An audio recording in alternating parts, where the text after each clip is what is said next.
États-Unis, Israely, Iran raikitra ny fifanafiana.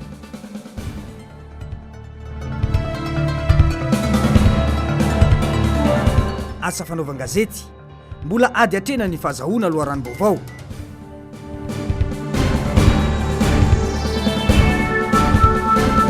Raharam-pirenena manjavozavo tanteraka hoy ny mpanaraka raharam-pirenena. Manaritra ny fiarabana tompoky lasy sy tompoky vavy tonga soa indray ato anatin'ny fotoanan'ny fampahalalam-baovao eto amin'ny fahitalavitra MBS. Manasanao mpanajana izay anaraka ny fampahalalam-baovao hatramin'ny farany. Vaovao mahakasika ny tondrozotra avy hatrany no isataratsika ny fampahalalam-baovao. Natolotry ny filohan'ny fanavozana androany tamin'ny solontenan'ny SADC ny fandaharan'asa ny fanavozana araka ny toromarika nivoaka nandritra ny fivoriana antampony SADC natao tamin'ny alalan'ny visioconférence ny fafito ny volana Desambra taona 2020 sy 2020 lasa teo iny. Tsy tokony abadoina amin'ny teny hoe feuille de route ny malagasy hoy ny filohan'ny fanavozana nandritra izany. Fanadihadiana makasika izay eo amin'ny rindratsariny ny arotanjony. Natolotra ny SADC io maraina io ny tatitra momba ny asa vita nandritra ny efa-bolana hoy ny filohan'ny fanavozana Randrenirina Mikael. No azavainy tamin'izany ny dingana efa natao sy ny fanomanana efa vita mikasika ny fizotry ny fanavozana. Ankoatra ny tatitra dia naseho ihany koa ny fandaharan'asa ny fanavozana kasaina ho tanteraina ato anatin'ny 4 volana. Raha ny fanazavany dia io no lalana mazava apetraka hitondrana ny fanavozana izay antsoina hoe tondrozotra na feuille de route. Ny fanazavaiko omaly tatitra ny atao inona ny efa vita hoaisytsika ao anatin'ny volana manaraka eo amin'ny refondation. Izay ihany koa ny antanin'olona eny isan'andro hoe hoaizy ty refondation ty hoaizytsika io fa tsy fantatra dia mamaly an'izay ny zavatra nataonay androany na ny chronogramme amin'izao manomboka ny concertation amin'izao manomboka ny refonte électorale sy ny namany izay ny zavatra nivorina teo androany. Afatra kely ihany ho atsika izay eritreretina hoe nianatra teto Madagasikara. Efa mba nianatra dia aza toroana diso ny vahoaka malagasy fa mba toroiny zavatra marina. Isoroana ny fifangaroana amin'ny fifanarahana politika tamin'ny taona 2020 izay niarahana tamin'ny SADC ihany no antony safidianana ny anarana hoe fandaharan'asa ny fanavozana na dia tondrozotra aza no voambolana nampiasain'ny SADC tamin'ny fampafantarana azy hoy ny filohan'ny fanavozana. Tsy mitovy hoy ny fanazavana ny zava-nisy tamin'ny taona 2020 sy ny zava-misy ankehitriny ka tsy tokony afangaro. Ny atao hoe feuille de route nanomboka tamin'ny 2009 izy io no hafa ny fandraisantsika malagasy azy dia mbola hoiditsika hatramin'izao dia mbola izay koa ny taizana n'le vahoaka malagasy. Zany atao hoe feuille de route zany mba mijerevantsika définition feno io internet io. Tsy natao hijerena Facebook fotsiny ny internet fa mba hijerena zavatra ohatran'ireny koa inona ny atao hoe feuille de route anatin'io internet io jereo fa mitovy foana amin'ny zavatra rehetra izy io rehefa tena tsy araka ny fieritreretantsika malagasy azy taoriana ny 2009 satria taoriana ny 2009 tsika dia mieritreritra hoe zany feuille de route zany dia tsy maintsy le fivoriana mpanao politika dia mizara toerana le atao anaty satroka le atao anaty satroka le toerana ministerany ihany na dia atao atsapaka le ministera. Zay le feuille de route fieritreretan'ny sasany azy. Fa ny atao hoe feuille de route jereo any anaty internet fa betsaka ny zavatra voalaza ny activité rehetra ny projet ny programme tianao atao hoe hitongavana amin'ny objectif anankiray. Izay ny définition ny feuille de route any. Dia mba mangataka amintsika milaza fa nianatra eto Madagasikara mahaly mba toroy marina ny malagasy fa tsy fitana ohatran'io foana ny vahoaka malagasy hoe feuille de route dia tsy maintsy le fizarana toerana. Dingana telo mazava no voasolotra ao anatin'ny fandaharan'asa. Eo ny fanatanterana ny fikonan-doha-pirenena. Eo koa ny fanavozana ny rafi-pifidianana arak'izay ho farita ny fikonan-doha ho antoka isy ny fahatokisana amin'ny fifidianana ho avy ary ny fizorana amin'ireo karazam-pifidianana toy ny fisafidianana ny lalam-pandrenana ny fifidianana izay ho filoha-pirenena arak'izay ho fanapahan-kevitra ivoaka avy amin'ny fikonan-doha-pirenena. Ireo dingana ireo dia vinavinaina ho tontosaina ao anatin'ny 12 volana manomboka ny volana Marsa 2020 raha ny fanazavana ihany. Mahakasika indrindra izay vaovao izay dia miteraka resabe eto amin'ny firenena ny fomba fitantanana ny raharam-pirenena amin'izao fotoana izao ka mampametra-panontaniana. Isan'ireo nisongadina ny filazana fa efa vita ka hosoniavina ny tondrozotra saingy nivadika ho tatitra izany ny avy eo. tsy nisy nahita na nahafantatra izay votoatiny voarakitra tao anatiny feuille de route ka nivadika ho tatitra ity. Manjavozavo tanteraka ny zavamisy hoy ireo mpanaraka ny raharam-pirenena na Tsiprian'izay eo amin'ny rindran-tsariny ny aro-tanjona. Dia tsahatra ny asan'ireo androm-panjakana voatanisa ao amin'ny lalam-panorenana tamin'ny 14 ka tsy voatazona mandritra ny fanavaozam-pirenena toy ny anteny mieran-doholona, ny fitsarana avo momba ny lalam-panorenana, ny vaomiera mahaleo tena momba ny fifidianana, ny fitsarana avo HCJ ary ny filakevitra ambony miaro ny demokrasia sy ny tany tandalana. Nanolona ny lampanambotsirohitra no nanaovan'ireo manambonilahitra mpitantana ny fanavaozana iny fanambarana ny ezinezina iny. 420 rataoriny io anefa niova ny lalankizorany nitondrana ny firenena. Nanolona ireo mpikambany fitsarana avo momba ny lalam-pandrenana izay nolazaina fa oravaina no nanao fianianana ny filoham-panjakana. Nandeha ny fotoana nitaky feuille de route natondro zotra ny SADC ka namaly ny filohan'ny fanavaozana nandritra ny dinika ny fanaovany tamin'ireo mpamatsy vola tany Paris tamin'ity herinandro ity. Fa osony avy ny feuille de route ravantany vao tonga eto Antanindrazana ny tenany. Actuellement, on est en train de rédiger la feuille de route de la refondation. On va livrer la feuille de route. En arrivant à Madagascar, je vais signer la feuille de route. No mafisy ny minisy mpanjakana amsahana ny fanavaozana ny alakamisy lasa teo tetsy amin'ny bureau ministère fa osony avy ny Zuma ka atolotra ny SADC ny feuille de route. Tsy itovy ary tsy mitovy tamin'ny feuille de route izay natao tamin'ny 2010.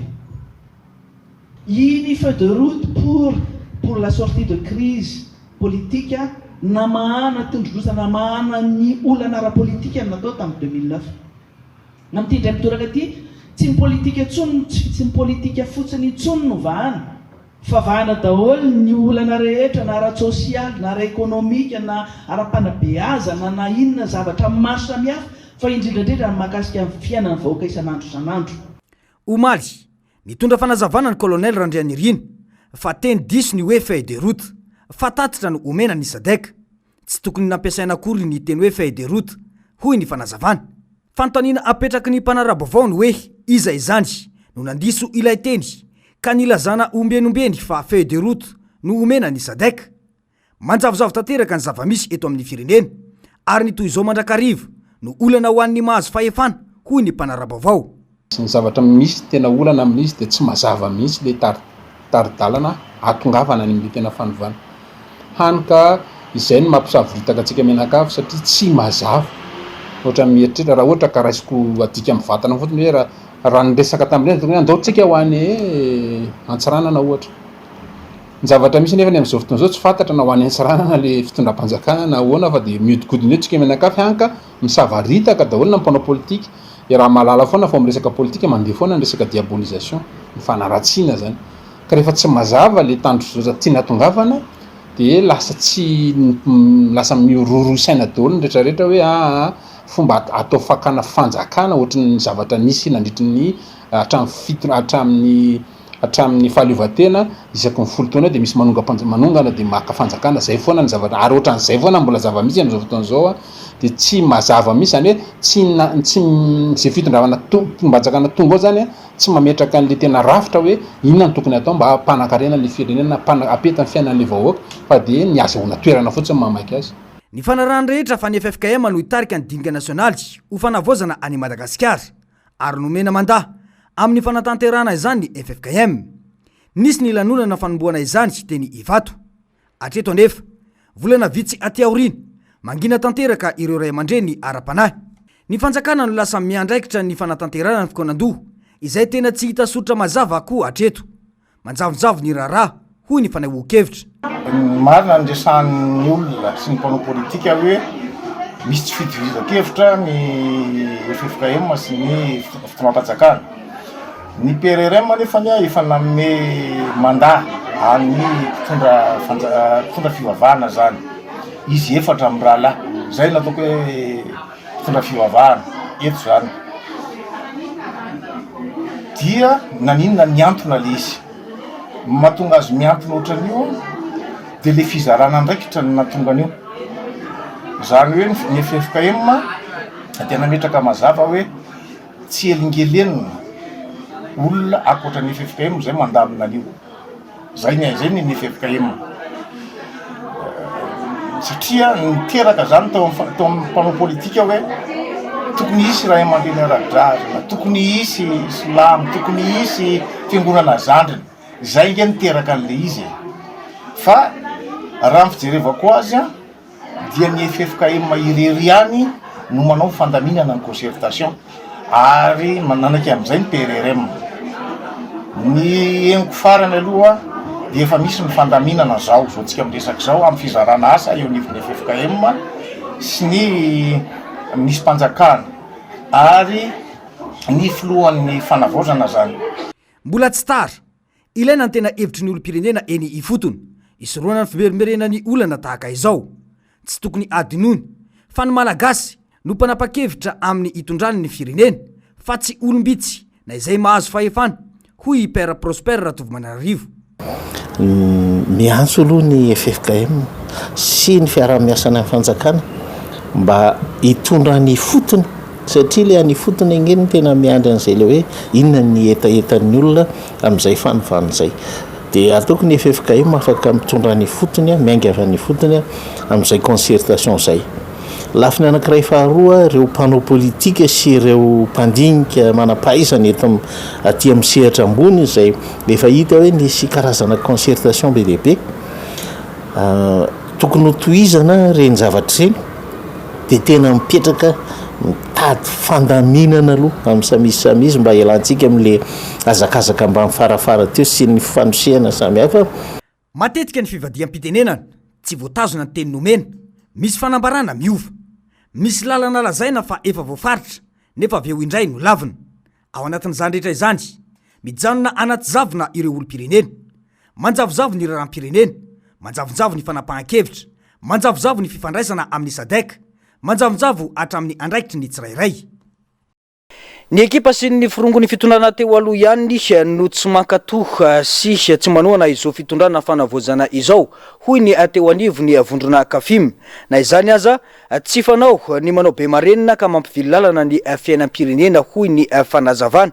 Manomboka miakatra ny faneho-kevitra ara-politika, hoy ny Kafim, ka maika sy ilaina ny fampianona mba hisy ny fiarahamonina mirindra eto amin'ny firenetsika. Raha mbola ny kajy politika no atao ambony dia tsy ho tratra ny fanavozana izay notakina ho iatrany ny fanazavana. Ny antsiprian'izay eo amin'ny rindran-tsariny ny ary-tanjona atrany. Tsy tokony ho enatra ho an'ny mpitondra fanjakana ny miverina amin'ny teny nataony teny Amboditsiloitra ny 4 Oktobra. Lalakizorina ho an'ny tena fanovana izany satria mifandraika amin'ny fitakiana teny Ankanja dia ny fanorenana ifotony, hoy ny teo anivo ny vondrona Kafim.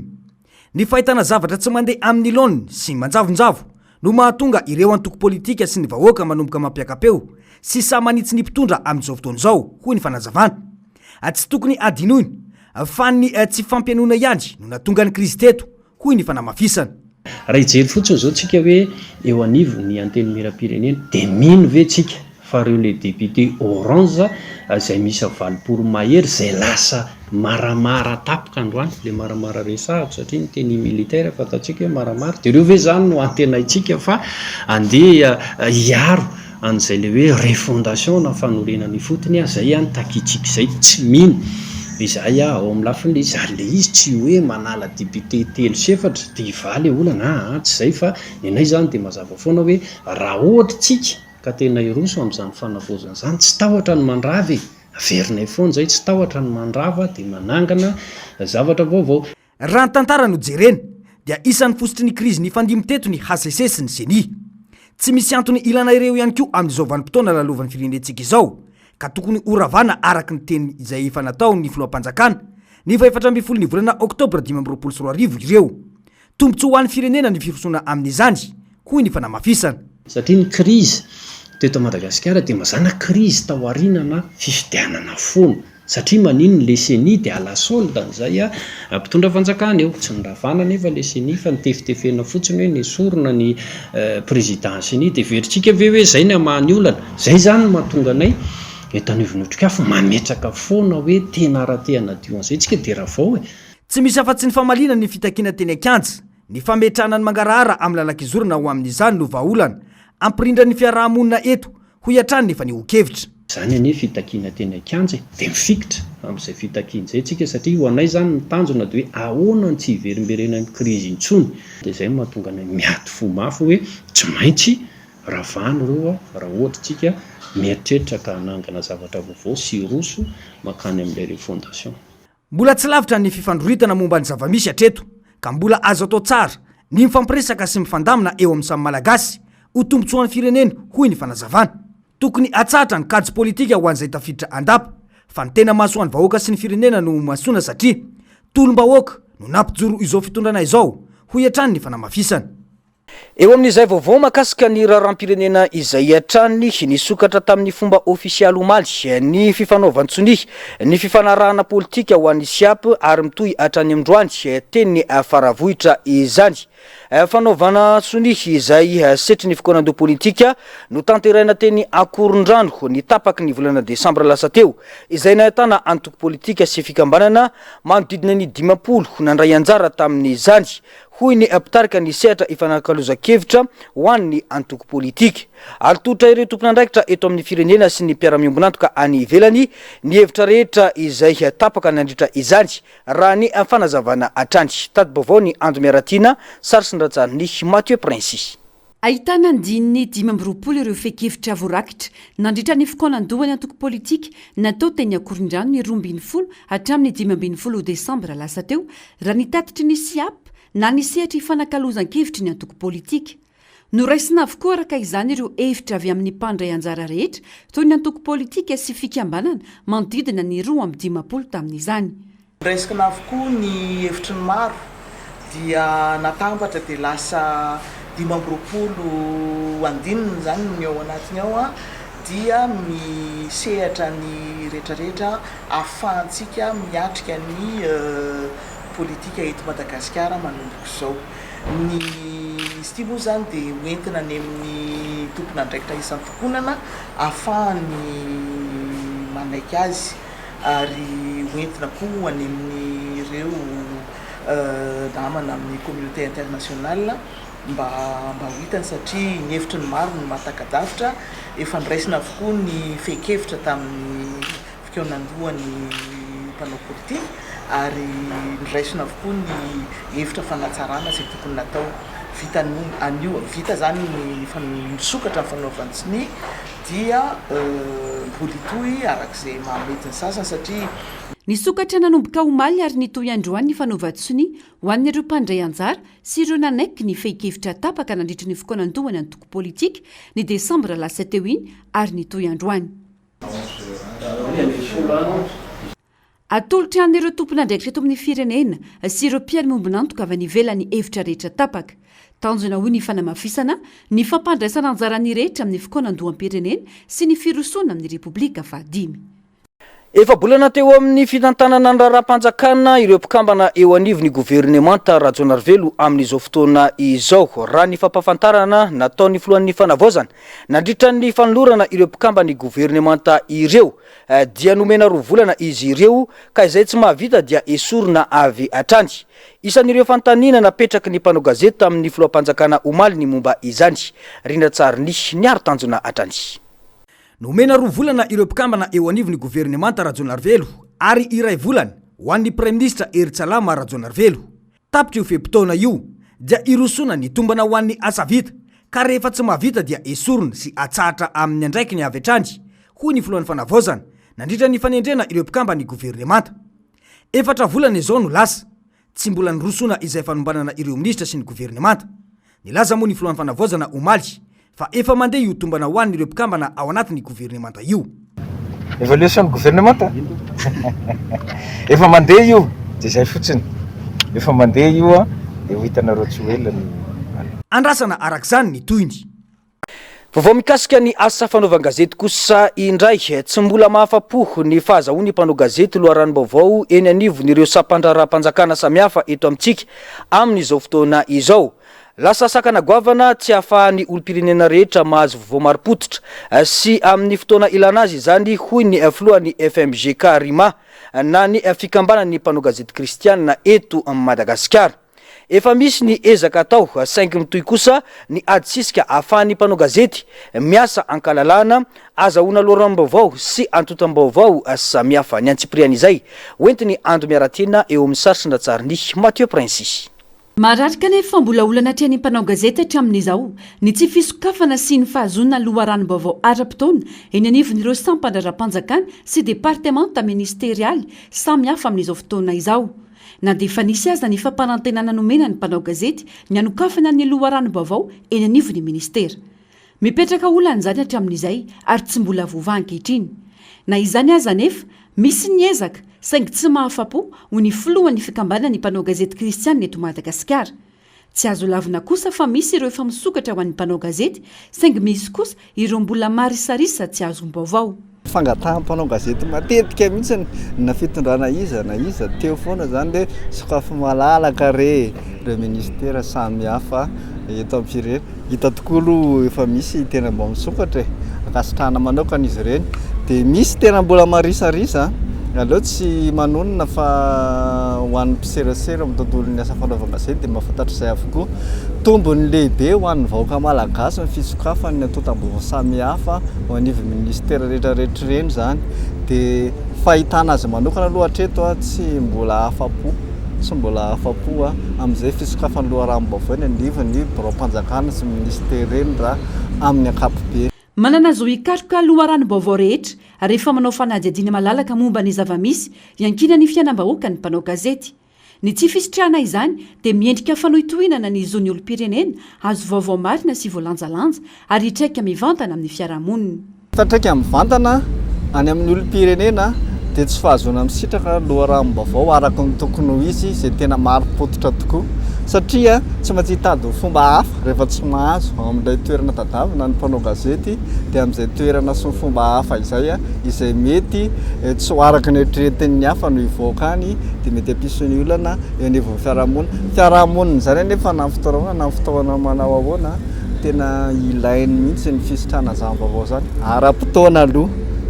Anisan'ireo mbola manohy ny adisisika amin'ny fahafahan'ny mpanao gazety mahazo loharanom-baovao sy antotam-baovao samihafa ny FMG Crima.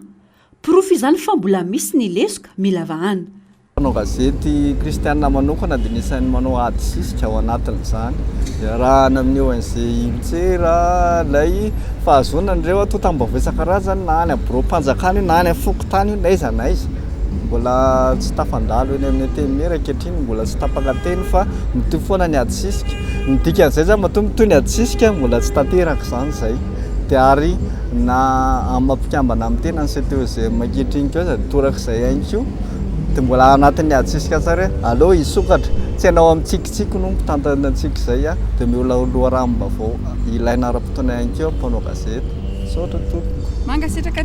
Voalaza ny 17 sy 20 amin'ny lalana 22 tsipika aotraotra enina mifeny serasera amin'ny Vakojery fa tsy sakanana na rarana hikaroka loharanom-baovao ny mpanao gazety. Ka mahazava-dehibe ny ijerena manokana ity olana ity izay metraka mivantana amin'ny fampisitrahana ny zony olo-pirenena azo vaovao. Telopolo tapitrisa ariary isan-taona no teti-bola ho fampandehanandrara omen'ny fanjakana ho an'ny komuna iray eto Madagasikara. Raha ny fanazavana ben'ny tanàna tafaresaka tamin'ny mpanao gazetinay dia zara raha mahavita asa tokony hosahan'ny izany vola izany, indrindra ho an'ireo komuna ambanivohitra izay mbola miankina betsaka amin'ny fanampina avy amin'ny fanjakana Foibe. Ankoatra izay nanamarika ny ben'ny tanàna fa tokony hainga eny ifotony ny tena fanovana ka ilaina ny fikonan-doha izany hoy ny fanamafisana. Sarsindratsarini ny aro-tanjony.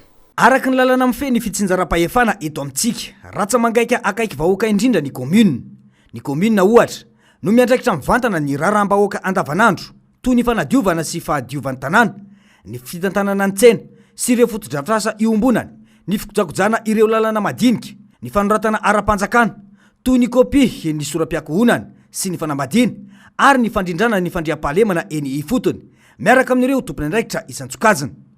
30 tapitrisa ariary isan-taona no teti-bola ho an'ny fampandehanan-draharaha omen'ny fanjakana ho an'ny komuna iray. Zara raha mahavita ny asa sahaniny izany vola izany, indrindra ho an'ireo komuna ambanivohitra izay mbola miankina betsaka amin'ny fanampin'ny fanjakana Foibe ka ilaina fijerena manokana raha ny fanazavana. Ny subvention de fonctionnement angeza omeny fanjakana isan-taona 30 millions d'ariary. Maro dia maro ny commune izay tsy ampy ahodiny akory vola eo anatin'ny ataoko hoe 3 volo raha karaha mampiasa fotsiny resana. Aiza zany hoentin'ireo commune ireo hiady anaty tena satria ety amin'ny commune daholo ny fototrafitra tokony atao rehetra, na ny fanamboaran-dalana na ny fananganana ny commune ty zao hitantsika ny bâtiment communal ty zao dia tena vola madio ny commune ambanivohitra Ambohidrapetra mihitsy na tanterahana azy. Dia eo ihany koa ny fanatanterahana ny lycée zay efa mandeha amin'izao fotoana izao misy ny fanaovana ny lalana maro samihafa izay atao ihany koa ka zay ny antony tiana mapetraka hoe raha tena anao ny décentralisation effective atsika zay hoe tena mipaka tokoa vahoaka ary tika tokony hoetin'ny fanjakana hoentina ampiarina zao firenena zao dia mila tsara ny fampiresaka amin'ireo ben'ny tanàna manerana ny Madagasikara. Misy concertation tokony atao satria ny vahoaka dia ny ben'ny tanàna tena akaiky azy dia misy ny hevitra maro isan-karazany zay tokony hoentin'ireo ben'ny tanàna afahana mitateraka ny saina politika amin'ny fanjakana fohy be izay ihany koa. Raha tsy matanjaka ny commune sarotra ny anorenana firenena mandroso eny fotony no miainga ny tena fampandrosoana ary eny ihany koa no tokony anomboana ny fanavaozana raha ny fanazavana atrany.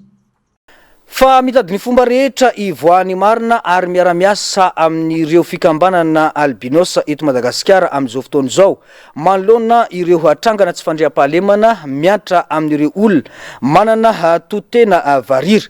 Misy olona ambony ahina amin'ny raharaha famonoana varira ka eo ampanangonana ny porofo rehetra izy ireo raha ny fanazavana. Mandeha ihany koa ny fandrahonana sy ny raha-matahora samihafa miantra amin'ireo mijoro vavolombelona ka iantson'izy ireo ny tompon'andraikitra mahefa sy ny olom-pirenena rehetra ifanometanana amin'ity raharaha ity. Andro Miaratina sy Mathieu Prinsis. Tafakatra 20 ny tranga tsy fandriam-pahalemana mahazo ny olona manana toetena varira eto amintsika ka 30 maty ho ny filohan'ny fikambanana albinos Madagasikara. Natratra 40 ireo tranga fakanan-keriny varira tamin'ny taona 2022 iny ka 3 no novonoana ireo mpaka-keriny. Anisan'ireo tranga nanamarika ity taona ity ihany koa ny namonoana tamin'ny fomba feno moabibiana ny tovolahy varira iray 12 taona nisy naka-keriny sy nanam-pado tao amin'ny komina Mampikony ny 12 febroary lasa teo. Tsy lefitra ary tsy ameramora foana ity raharaha ity ny fikambanana albinos raha tsy azo ny marina ho ny filohany izay laza ihany koa fa efa mandeha ny fandrahonana tao amin'ireo olona mijoro vavolombelona.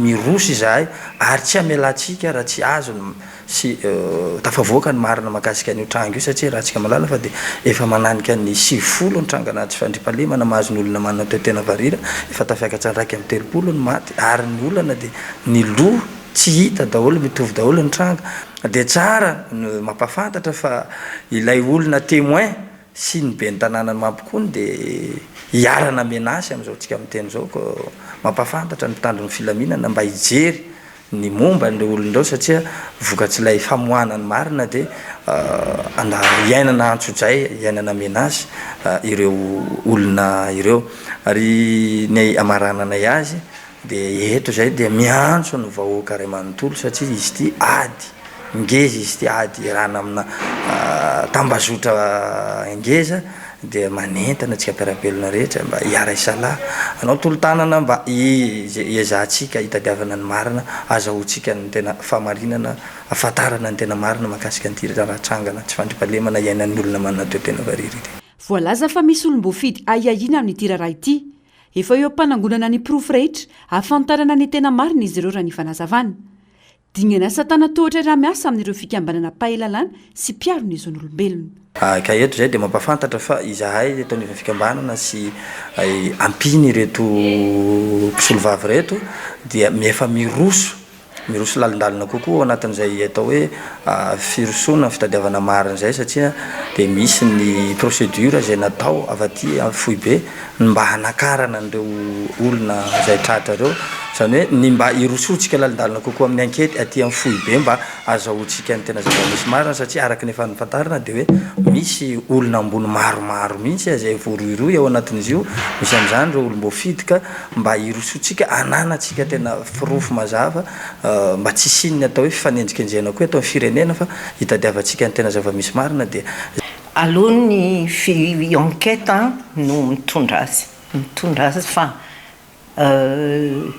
marina hoe nisy olombo fidy voatonontonona fa aloha ny enquête zany no mitondra azy dia ho hitantsika io ihany ny tohiny zay manampy amin'ny fitadiavana ny marina momba ity raha mampikony ity ny mpailalàna no sady mpiaro ny zon'olombelona misy ny dingana atao eto Antananarivo amin'izao fotoana izao ho ny fanazavana mitaky fiara-miasa sy firaisan-kinana rehetra ny fitadiavana ny marina momba ity raha ity ho ny fanamafisana dia fa misy procédure mandeha zany eto Antananarivo dia any mampikony moa efa misy olona arrêté dia ny planay zany zao ny stratégienay isitona ny dossier io aty eto Antananarivo mba mafonjafonja kokoa ny enquête satria ny association zany mitory eto Antananarivo mitory taonanay ny vahoaka sy manana information sy ma anampy anay koa amin'ity raha goavana be ity zany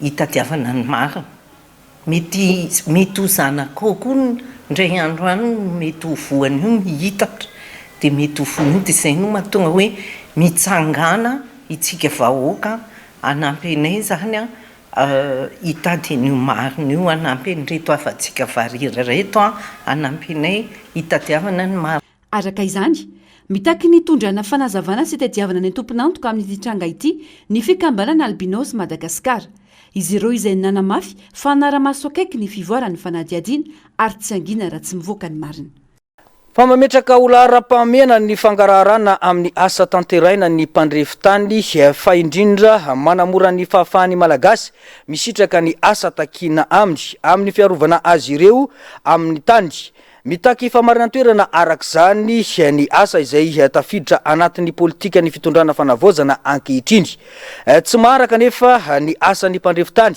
mila manaraka ny teknôlôjia ankehitriny ankoatrio mampatsiahy ireo lalàna manan-kery manoloana ny fisandohana ny andraikiny ny olavitry ny mpandrefitany taty baovao ny ando miaratina sarosondratsariny Mathieu Prince entitra ny filohan'ny olavitry ny mpandrefitany amin'ny fiarovana ny asan'izy ireo manoloana ny fisian'ireo olona mpisantoka sy milaza ho mpandrefitany kanefa sady tsy manana fahaiza-manao no tsy mahafeny asa no tsy mahavita fianianana akory tsy izay manana fitaovana dia afaka manao ny asa fandrefesan-tany ho ny fanamafisana ka ny mba ity sehatra asa ity misy ny sazy araka lalàna velona ho an'ireo manao izany fomba mamoetra izany izay nampatsiahivo ny filohan'ny olavitra voalaza ny lalàna amin'ny fean'ny géomètre expert fa ny usurpation de titre na ny usurpation de fonction dia voalaza ny voasazy araka ny procédure pénale zany misy hatrany amin'ny fandoavana lamandy sy ny emprisonnement zany ny fidirana ponja raha tao anatin'izay tao anatin'ny heritaona zay zany zao misy ny ataoko hoe police de l'ordre io police de l'ordre io zany ny mijirika ary manao visite inopiné any ambadika any raha maheno sy mahafantatra fa misy mpandrefitany zay tsy ao anatin'ny olavitra manao an'izany asa zany dia ireo police de l'ordre ireo avy eo no mampiakatra ny atota taratasy any amin'ny tribonaly ahafahana manenjika azy ny statistika dia efa nisy tokoa ireo zay manao ny usurpation de titre io zay efa napetraka any amin'ny fitsarana ny fitoriana dia iny moa anjara ny fitsarana indray avy eo no manohy ny ady zany ady ao anatin'ilay izy tafiditra ao anatin'ny politika ny fitondrana fanavaozana ny fanafainganana ny fiarovana ny malagasy amin'ny taniny antoka lehibe tanterahany zany famarina toerany asan'ny mpandrefitany manana fitaovana ary manaraka ny fivoaran'ny teknôlôjia ny mpandrefitany saingy mipetrakolana ny tsy fafana manafatra ireo fitaovana ary fomba takiny vanandro ankehitriny izay lafo vidy kanefa miasa amin'izy ireo izay angatany tantsoroka avy amin'ny fitondram-panjakana maro be ireo tany zay tafiditra amin'ireny terrain coloniaux terrain provinciaux zay ao anatin'ireny zany ny akabetsahany tany zay najariany ny malagasy ho an'ny mpandrefitany manokana dia efa misandrahaka ao anatin'izay ny district aloha zany dia efa misy ny olana sedraina dia ny fahalafosany fitaovana hoentina mandrefy satria hitantsika ny fivoaran'ny teknôlôjia ankehitriny dia efa tokony efa miazakazaka amin'ny fampiasana an'izany koa ny mpandrefy tany paira dia ny fanafarana an'ireo fitaovana reo satria ho an'ny fitaovana fandrefesana manokana dia mbola vitsy ny fournisseur zany eto Madagasikara dia tsy maintsy mbola manafatra an'ireny any ampitan-dranomasina ny izahay dia ny vidiny sy ny fanafarana an'ireo fitaovana reo ny tena mbola olana sedraina mba ahafahana miazakazaka ao anatin'izany asa fandrefesatany zany. Araky ny voalazako teo dia miazakazaka ny teknika moderna ho an'ny mpandrefy tany eto Madagasikara dia tsy latsa-danja ny fampiasana an'izany eo daholo ny teknôlôjia na drone, ny lidar, ny fampiasana ny scanner laser, ny station totale moa zany sy ny GPS différentiel dia efa mampiasa an'izany zay ankehitriny fa ho an'ireo tena dernier cri zany no tena hoe mba angatahana an'izay tolo-tanana ny fanjakana zay ny fanampiana ny olafitra amin'ny fanafarana an'ireo fitaovana reo. Ampiary masana ny asa misy eto Madagasikara nisan'ny mpandrefy tany matianina mpikambana ao amin'ny olafitra eto amintsika ho ny fanamafisana. Izy ireo izay manodidina ny 700 manerana ny nosy ary miparitaka amin'ny komina 900 izany hoe mpandrefy tany iray ho an'ny komina 4. Mametraka olona rampamiana ny fangararana amin'ny asa tanterana ny mpandrefy tany fa indrindra manamora ny fahafahan'ny malagasy misitraka ny asa takina aminy. Efa eo andalam-pamolavolana ny lalàna makasika ny fanamorana ny sandan'ny fandrefesan-tany araka izany ny olafitra ankehitriny. Amin'izao fotoana zao dia eo am-pamolavolana ny lalàna mifehan'ny sara ny fandrefesana ny olafitra. Ny antony izy io dia amin'izay politika izay foana ny hoe ny fangararana eo amin'ny mpandrefy tany paira sy ny vahoaka. Efa eo am-pamolavolana an'izany texte zany zay entina mamaritra ary mampiseho antsika vahoaka hoe ohatr'izao zany sara fandrefesatany zany amin'ny asa sesahany fandrefesatany. Ho anay manokana dia ny géomètre expert dia notendreny lalàna hanao ny asa mpanjakana amin'ny asa fandrefesatany.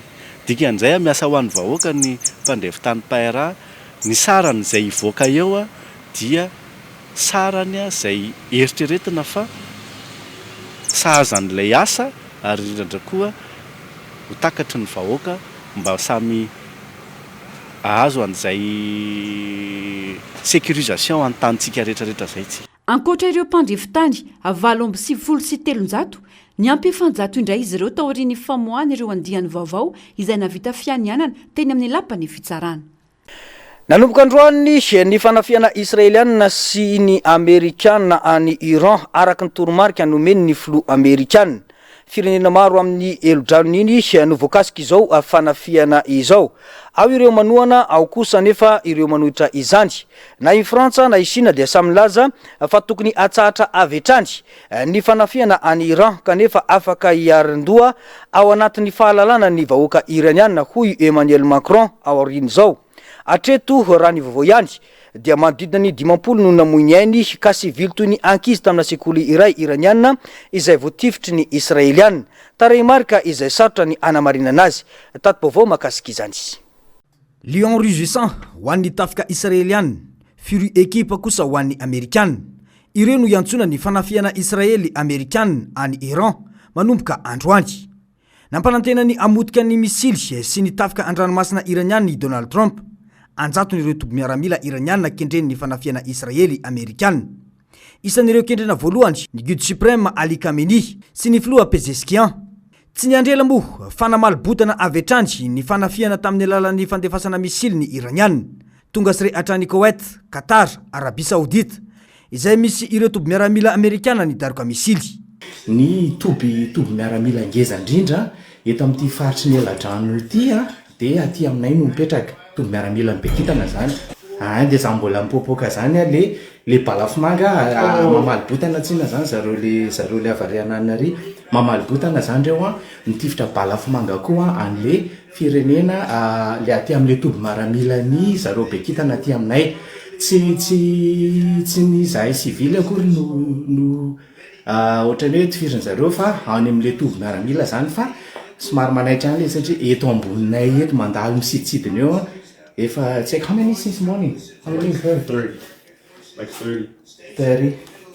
mety efa 30 zany efa eny tao a raha ny vaovao dia olona iray no namoiny ainy tao Abu Dhabi ary midy ny lanitra amin'iny faritry ny elidrano rehetra iny no ity ady ity sivily ampolony maro ihany koa no namoiny ainy tao Iran vokatry ny daroka bomba niantra tamin'ireo sekoly iray tao amin'ny comité de Minab atsimon'ny Iran 420 hoy Reuters 50 mahery kosa hoy ny fanjakana iraniana satrotra nefa ny manamarina ireo tarehimarika manoloana ny zavamisy any atoerana injakenjana ihany koa ny fahavoazana ao Barien izay voatery namindranimponina ao aminy manoloana izao toe-zavatra izao dia manara-maso ny fianakavimbe iraisam-pirenena ao ireo manameloka ny fanafiana Israely sy Etats-Unis ao kosa nefa ireo mankasitraka izany iombona ny rehetra kosa nefa ny tokony ampitsara na avetrany ny fanafiana isoroana ny fitarany samy maily koa ny rehetra ary ny fiarovana ny tombotsoany sy ireo teratany no lara-pahamena ho an'ireo firenena tsirairay mbola eo amin'izay maresaka avy any ivelan'izay hatrany